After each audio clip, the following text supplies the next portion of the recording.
just going to start out by saying it's a lot easier to control the masses and control the narrative around something through emotional manipulation. So you'll notice if something is considered a tragedy, it's like totally taboo to ask questions about it. Case closed, that's it. So if there's people in the comments that have a problem with this or are calling me insensitive for talking about this, that's fine, because if it's true, that's the desired outcome.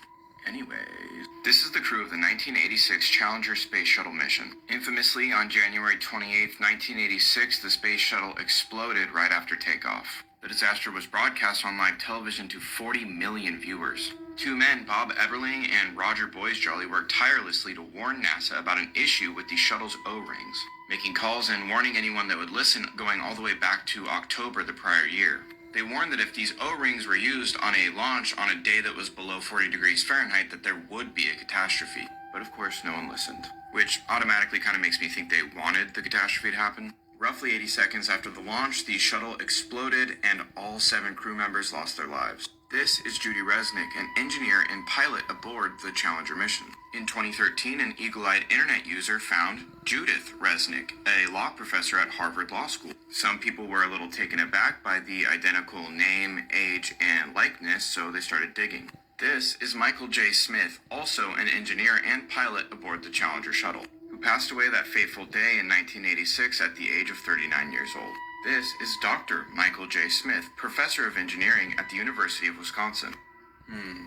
This is Sharon Krista McAuliffe, arguably one of the most famous things about the Challenger mission. She was supposedly just a teacher that was picked at random to be one of the astronauts, which made it all the more tragic when she passed away due to the Challenger disaster in 1986. This is Sharon A. McAuliffe, also a law professor who received her degree shortly after the Challenger disaster. Dick Scobie was the commander of the mission.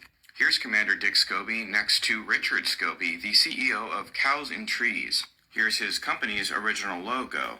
It's a cow, but it's not in a tree. It's strapped to a rocket, and gee, that jet stream kind of looks familiar. In fact, just in case I wasn't making it clear, the top picture is the Challenger ship shortly after exploding. So, Astronauts Ronald McNair and Ellison Onizuka both passed away when the Challenger shuttle exploded. Miraculously, it was found out that they both had twin brothers, Carl McNair and Claude Onizuka.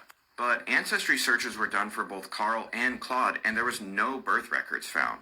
And the odds of 2 sets of identical twins in a crew of 7 are astronomical. But that's just a theory. Rest in peace to the crew of the Challenger space shuttle mission.